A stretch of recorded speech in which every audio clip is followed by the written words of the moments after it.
Hey everyone, Buck and Rafa up in far north Queensland. I've got a couple of special guests with me today. I'm going to let Rafa go. He'll probably stir all the neighbours up here in a minute. It was mayhem here before. Hey guys, I'm here with Paige and Ethan. And Paige, you're the caretaker for the Cassowary Coast Animal Refuge. Paws and Claws, yep. Paws and Claws, where everyone on the channel always hears me talk about Paws and Claws. Ethan's your partner. Yep. And you're actually a volunteer here, mate. At the Paws, but you're the actual caretaker, Paige, and that. So how long have you been here now? Because last time I was out here, Dave was running the place. Now that was a couple of years ago. So how long have you been running it now? Since August last year. Yeah. Okay. Enjoying it? Yeah. A lot of hard. I know. We're going to talk about how much hard work and what's involved in running an animal refuge like this with the Paws and Claws. It's actually owned by the Cassowary Coast Council. Yes. Okay. The land is owned by the council. The land, all of that owned by the council. We have a contract with council. Okay. Yeah. The Cassowary Coast Paws and Claws Committee, they're in charge of running sort of day-to-day, handling paperwork, finances, and just, you know, maintaining the place. Yeah. Stuff like that. Yeah.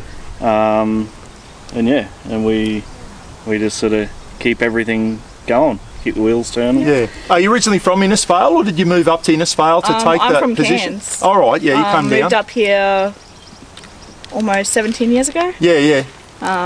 And then we've lived here ever since. Yeah.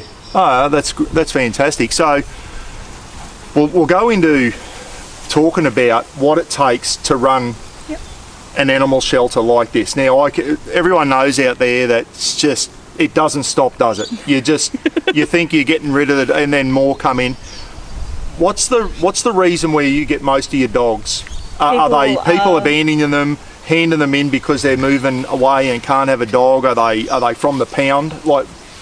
We get a mix of pound and surrenders. At the moment, we have a lot of ones from the pound because their owners don't have homes. Yeah, they're homeless. Oh dear, oh dear. So the old story, and we're hearing more of that now. Homeless people, and they're flat out feeding themselves and their kids. Yeah. So the pets. I do believe cost of living has a lot to do with it, as well as it's a shame. The rate of adoptions that we get. We're not getting as much as we could, just because no one can afford anything. And it's a shame. It's the poor old animals that suffer sometimes, isn't it? What's your strike rate like if you've got 7 dogs in at the moment, and we're going to see them soon, guys. I'm going to sneak them a Scooby snack through the fence a bit later on, so I'll have to keep Rafa out because he stirs them up. They want to eat Rafa. But what's your strike rate like of finding the dogs new homes? In the last how many months? Since August last year, we've done over 20 adoptions. Oh wow, with good on you. With both dogs and cats. Yeah. More with cats because they're easier. But yeah, we've done about 20 adoptions since August last year. Yeah. How do you grade your dogs? Like when you get a dog in, obviously you have to make sure that before you give it away to a family and they've got kids in that dog is going to be suitable. Now I know Dave was an ex-doggy from the UK, so he had a lot of knowledge with dogs. Do you have someone that assesses the dogs and which dogs are the ones that you can put out the families with kids and that, or do you do that yourselves? So our process is we spend the first week once they come in before we advertise them anywhere or get any permanent work done, like desexing. We spend the first week getting to know them, and we grade them ourselves. We figure out what they'd be best suited for. We figure out if they're okay with adults, women, men, children, other animals. If they're whether they can live with cats, whether they can live with cats, whether or not they resource guard over toys or food. We spend a week doing that, and if they pass all those, we find them the right home. Yeah, I can imagine running this, and I've been out here a couple of mornings with Dave and seen what he does in the mornings, just cleaning the shelters, the kennels out every morning and that, and there's a lot of hard work goes into running one of these places. And you know more about that than anyone. So what are some of the daily things that you do here to run an animal shelter? So in the morning it's a lot of getting the dogs sorted to go outside, making sure the outside pens are okay. We do a fence walk, we check if they've dug any fresh holes. Sounds like when I worked in prison, we used to go around and do all those sorts of checks in the morning. It's kind of like that. Yeah. We make sure their waters are filled. We make sure there's nothing in there that can harm them. So dead toads, dead animals that have wandered in. No snakes, that's a big one. Yeah. And then we send them out. We do certain dogs with certain dogs. Just seeing who gets along with who the best. Yeah. Like some people, I guess. Not everyone gets along it's a lot with like everyone. it's a lot like dealing with people. Well, you told me before we went on camera, there's 3 dogs out in the yard. They get on, but there's some dogs locked away that maybe not. They're not locked away. They're just separated from other dogs. Yeah, sorry, I should say. Yeah. Just because either that dog doesn't get along, or we're giving a dog a break. Yeah. Because it's a lot of work being with another high energy dog. Yeah. Just like with humans, we need a break from each other. Yeah, exactly right. Exactly. Now, with donations, I'm always going on the channel about donating and that. And now I know a great initiative here in Innisfail. I think that some other towns have got it. Both Coles and Woolies have got an aluminium crate outside, so everyone can buy some dog food. And I do it quite often. I buy some extra dog food and I throw it in the Paws and Claws bin out the front of Coles and Woolworths and that. Do you get a lot of your food through that source, or do people drop it out here to you? It varies. We can get a lot one week from Coles and Woolies, and then a lot from our donation shed out the front. Yeah. It just depends on what people are doing and whether or not the bins are full. Yeah. I guess, is there a time where you ever run out of food for the animals? Would the council have to step in then, or do you find that the donations of food usually cover you all the time? So council doesn't step in at all. Don't they? Nope. They have bare minimum to do with this. They leave us to sort of run it, and the Paws and Claws committee to fund. They find everything ways that to the dogs and cats need. fund. So they fundraise. They do 100 board at the markets, 100 boards at Brothers on a Friday night. We have our donation tins all over the place. Yeah. So we have that, and then if we are running low on some food and donation bins, we try to wait till they're full before we collect them. Yeah. If they're not full and we need a specific food like kitten food, we'll go out and buy it ourselves. Yeah, okay. I know on the Facebook page and that you can put up, and this isn't just Paws and Claws. Whatever town you're in, guys, get onto Facebook, find out your local shelter and that, get on their Facebook page and keep an eye on it. And if they're short of some stuff and they put a call out, we need cat food, we need this, we need that, maybe that's the type of stuff that people can do. So we're not just talking about, I'm just doing this because this is my local one here, but just about every town in Australia has got an animal shelter of some sort, and a pound, which is over the road for the naughty dogs. Some of the pound dogs actually make it over this side. They don't get collected by their owners, guys. They get picked up by the council. They do 3 to 5 days over there in reception, I'll call it. Go back to the old prison day, and then they come over to the units over here with the other dogs and that. So some more of the other expenses and that must be medical. Like if dogs come in here and they're not, they haven't been fixed up, or they haven't had all their heartworm treatments and all that, do you have to try and find the money for their medical costs as well before you find them a home? We're very lucky. We have a great relationship with Tropical Vets here in Innisfail and in Tully, where they give us a decent discount. Good stuff. I hope all the vets do that for the shelters around. A lot of vets do it for any shelter. Yeah. I know a place in Cairns that does free desexing for a shelter. Oh wow, that's it's good to hear. Yeah. So we have that.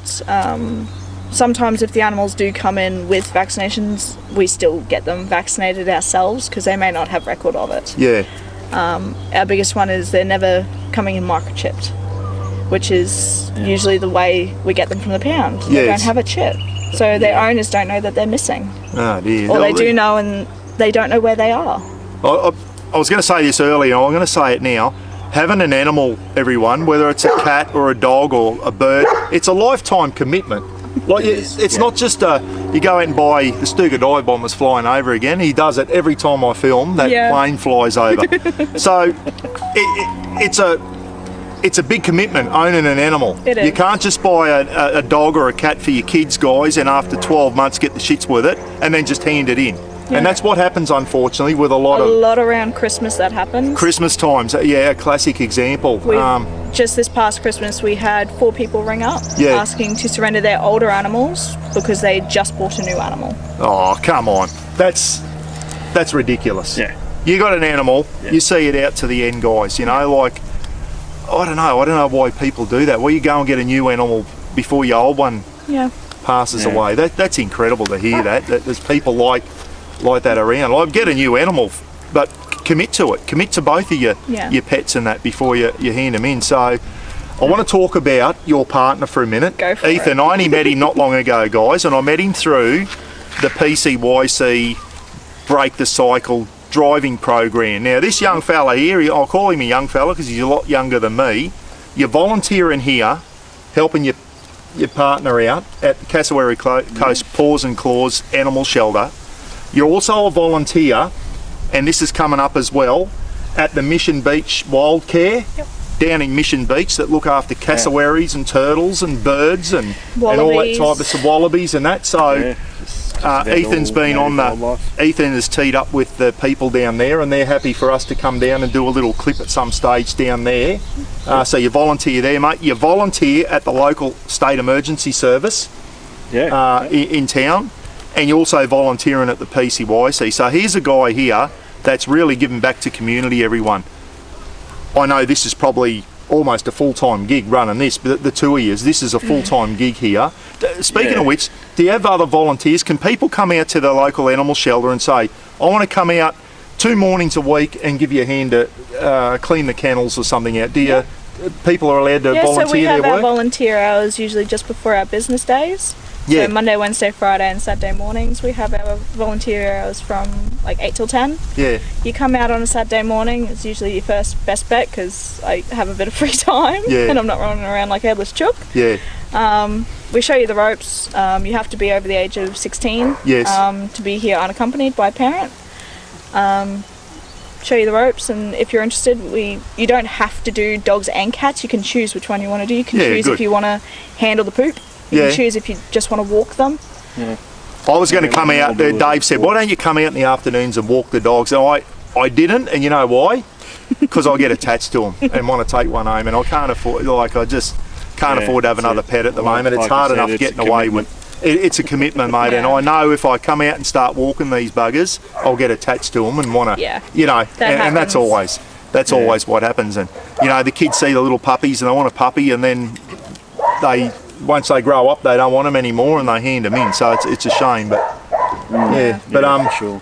Keep up the good work. Good on you for doing this. It takes special people to want to run an animal shelter. It's not a job that everyone would want to do. I know there'd be a lot of work involved. So good on both of you for doing that. Well done for that. And what we might do now is go and have a look at some of the dogs, and you got some cats in too, have you? Yep. We might go and have a look. We've got plenty of cats, so we'll go and have a look at that. There's a drop-off place just out here for food, so always look for that, guys. Always look for where you can buy food for your local animal shelter. Coles, Woolworths, Aldi, whatever.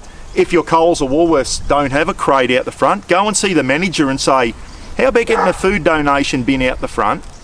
And so people can donate to the local animal shelter. And I'm sure you've probably got a fabrication place in town that would make one up for free when they know it's for that. All you gotta do is sweet talk. Get in there and sweet talk people. And when it's to do with charity and that, people are usually pretty good off fine when you do stuff for charity. Hey, behind us here, everyone, we got $350 worth of food. Thank you to everyone who bought a Rafa book, and I was going to bring a Rafa book out for you guys, and I left it at home, but $250 of this food, guys, was from the Rafa books, and then I cashed me bottles and cans in the other day, and I got $100. You're probably thinking, how much do you drink, Buck? So yeah, I do drink a lot, and but it wasn't all beer cans, I might add. There's a lot of water and drinking for a soft good drink. cause. Yeah, drinking for a cause. Hashtag drinking for a cause. So $350 behind us on the tailgate here, cat and dog food. So that's for you guys. Yeah. We'll help you take it in the shed soon. So hopefully that'll go a long way to keeping you going. And the seafood cocktail, Cat, you said your cats won't touch it. The seafood cocktail. We went through a period of about 4 or 5 months. They wouldn't touch anything seafood. Oh wow, that's usually their favourite. Not always, actually. Yeah, no. It's a bit of a stereotype with cats. Not all cats like seafood. Oh, well. But you've got cats over in the pound at the moment, so you're going to take the seafood cocktail over there. And they enjoy every ounce they get. Well, there you go. So at the end of the day, some of them may have been mistreated and they're just happy for any food. Yeah. You know? So exactly right. We try to spoil them with whatever we can as well. Yeah. Oh, good on you. So that's fantastic. So anyway, the other question I wanted to... Is there a time comes where you've had a dog so long and they have to get put down, or are you a no-kill shelter? No-kill. No-kill shelter. I know a lot of them out there. They'll just hang on as long until they find them a home. We had a dog just last year. Beautiful boy. He came to us at 3 months old, almost 3 years ago now. He got adopted just before his 2nd birthday. Oh, wow. The day before his 2nd birthday. Ah, good stuff. And he was one of our more timid dogs. Yeah. He did not like men, only liked women, except he loved Ethan. The other thing too is your 2 dogs, which we'll see in a minute, are from a shelter. You've adopted them from a shelter, both? Vala's from the shelter. Yeah. Freya came to me personally. Okay. That you wouldn't be... How many people have said to me, our dog is from a shelter and it's the best companion we've ever had? So if you're out there and you want to get a dog, guys, don't start thinking, I've got to pay $2,000 for a dog and all that type of stuff. A dog's a dog. Yeah. And it's how you treat them. They can be just the best companions, or a cat. So go to your local shelter It's before like what you we go. say, adopt, don't shop. There you go. Adopt, don't shop. Absolutely fantastic. So I've got so many people that send me photos and go, Buck, he's our 3-year-old, whatever, and he's from a shelter, and they love him. They absolutely love him. So adopt, don't shop. There you go. That's a great saying, isn't it? It's always worth adopting because we adopt out ours for $350. Yeah. That covers 2 vaccinations, desexing and microchipping, and we take care of the paperwork to get them registered to your name. Oh, wow. Well, there you go. So you come into the local thing, everything's done for you. Everything gets done pretty much for you. And you it's take the same it at pretty much every refuge. And dogs know, they know when you rescue them from a shelter, they must know that you've looked after them, eh? Yeah. And they pay you back tenfold. They really do. Yeah. Anyway, we'll go and have a look at your 2 over here, and then we'll go in and Rafa can stir the other ones up. It'll be mayhem when we get in there. Got a packet of Scooby snacks there. We'll go and sneak a Scooby snack to them. Righto. Thanks, guys. Thanks for the chat. Keep up the good work, eh? Let's go and have a look at these dogs. Righto, Paige, introduce us to your 2. So these are my girls. Vala here is a 1.5-year-old Rottie cross white shepherd. Yeah. We actually got her from the refuge. She came to the refuge at 6 months old. This refuge here? This refuge here. She had been abandoned by her owner, and we just fell in love with her. And she's been the best girl ever since. Well, have a look at her there. They are. Have a look at them. They're all smiley, even. Here's a couple of Scooby snacks for her. There we go. Sit. Shake. Hey, no hit your sister in the face. So Viola, and who's the other one? Vala, and Freya's the little Arab cross there. Yeah. She came to me at 3 weeks old. She was basically abandoned by her birth mother. Yeah, you're saying she was about the size of my hand, very, very small, half the size of her siblings, and we hand raised her until she was, I think we weaned her at 10 weeks. Then she started being introduced to her sister, and they've been inseparable ever since. Oh, good on you, Righto, so here's our first 2. Snowy, been here since October and can't find a home. Snowy's a boy. And Xena has been here a little bit less than Snowy. Beautiful dogs. Hunches. I said, come on, Buck. Scooby snack, please. Here you go. Here's Xena. Scooby snack. Here you go. I said, we don't mind the old kangaroo Scooby snack. Here you go, Snowy. One more for you. Here's Xena. One more. Down the hatch. They're in good condition, mate. Like, you know, they're well fed and well looked after, obviously, aren't they? And they're all fixed up, ready to go, just waiting for a home to go to. These only introduced to each other yesterday. They're getting on like a house on fire, aren't they? Yeah, no, they're good friends already. Good to see you get the same home, wouldn't it? Hey, same home? Yeah. How are you guys? This Hello. is Jazzy. Hey, Jazzy. She's a bit of a temperamental one. Oh, yeah. She'll be fine for a bit, and then she'll, you know, She'll say, that's enough. Yeah. Bye. Give you a nip. Another one in here. Yeah. Hello, you waiting for a home too, are you? Yeah. Hey, little one. Josie. Josie, can I pat her? Yeah. Hello, she's girl. very sweet. Hello, girl. How are you? She's one of the mothers that we've come in, and she we've been weaned off the kitty. Yeah. And yeah, just waiting for her home. Yeah. Good luck, girl. Hope you find one. We've got 2 more right there. Oh, I didn't see that. Yeah, so we've got Daisy there, and we've got Boots. Hey, Boots. Boots is a little bit skittish, so he likes to keep to himself. But Daisy is very, very sweet. Look at the colours on Daisy. Like, was that called a moggy or something? Is it or? Yeah. I don't know what kind of cat. Look, beautiful colours to her. Some sort of calico. Yeah. They all get on all right. The cats, eh? Yeah. They get on pretty well. You know, they'll might stand off. Yeah. You know, some of their. Nice close up for you guys. What's that? What's that thing there, bud? Let's go have a closer look. Hey. Hello, Paige. Who we got here? This is little girl Maisie. She's our 6-month-old tuxedo. She came to us as a shed cat. So she didn't like humans. Yeah. But we've been working with her for the last 2 months now. Yeah. And this is how far we've gotten. Oh, wow. Look at her. Just sitting there. Beautiful. She's nice and sweet. We haven't heard her purr yet, but I reckon we're close. Only young too, by the looks, eh? 6 months old. 6 months old, yeah. There you go. You need to find a good home, don't you? Oh, she will. We have our adoption day coming up soon, so good, I reckon beautiful. she'll do well. Yeah. Righto, Paige. Who's this one? This is Pongo. He's a 1-year-old bull Arab cross cattle dog.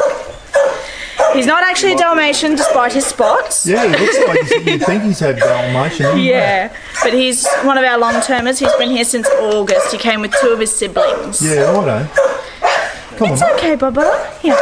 Not real sure of me, are you? Oh, he has his moments. Oh wow! That's. What do you want to give his name? Here, come on. Skip it. I'll leave it there for you. My goodness. Lily. He took it. If you saw Ethan trying to get her out of the pen, that was comedy capers. She is mad, yeah. this one. She's not mad, she's just She's very excited, and she absolutely loves to run and to just she's high energy. Yeah. Basically.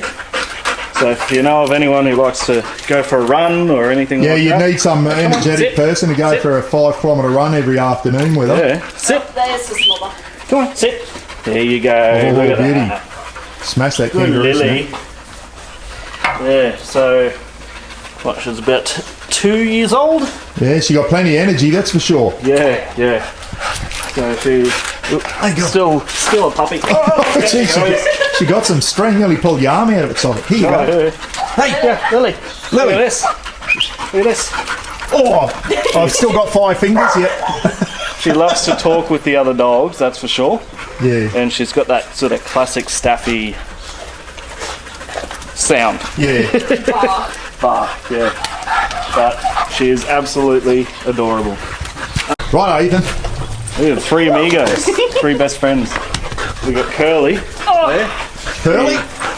She's a brother to... She's a sister. Oh, sorry, sister.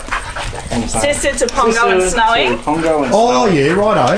Yeah, the run. And the one with the most energy. Look at her go. Yeah, she's a beautiful dog, this one.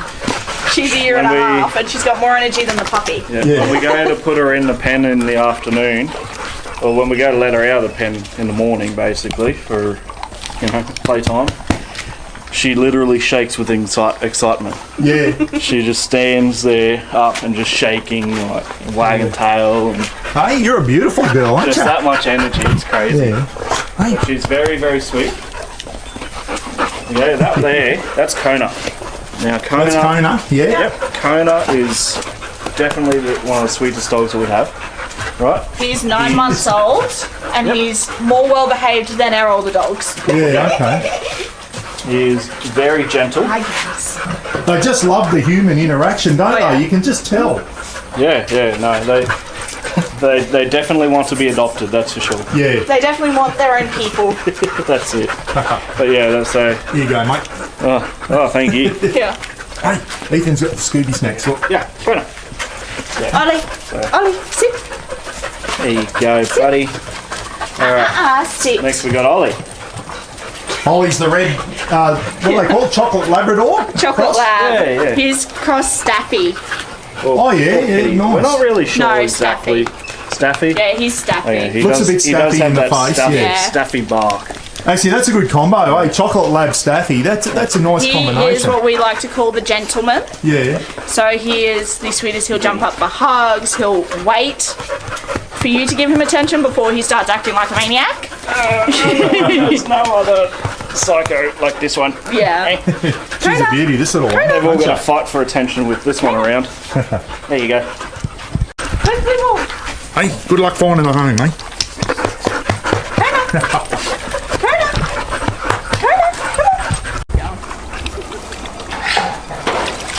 You're not supposed to get in the whole thing.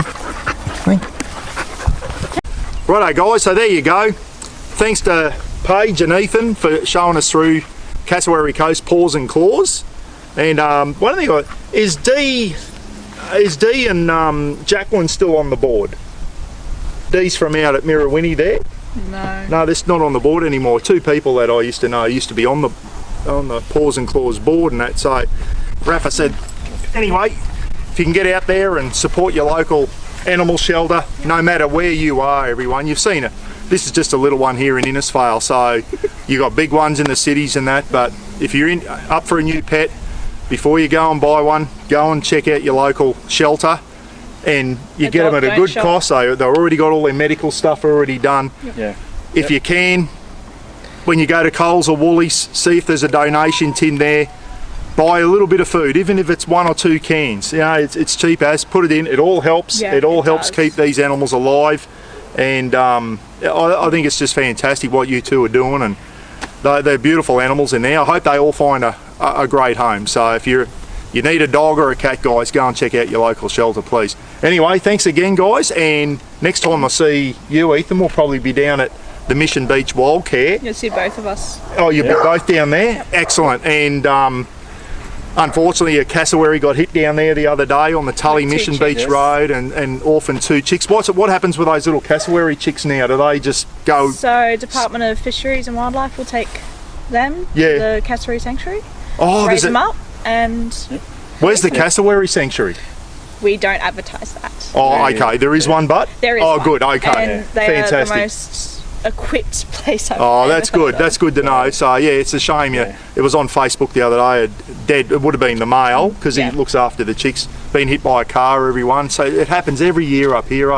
Cassowaries getting hit, and that's the other thing. We'll talk about it in the next one. Is if you support your local animal shelters and also your local wildlife carers, and we'll talk more about that soon, whether they're rescuing cassowaries and turtles and all that, or wombats down south and koalas. We'll talk about that in the next clip. Thanks again, guys.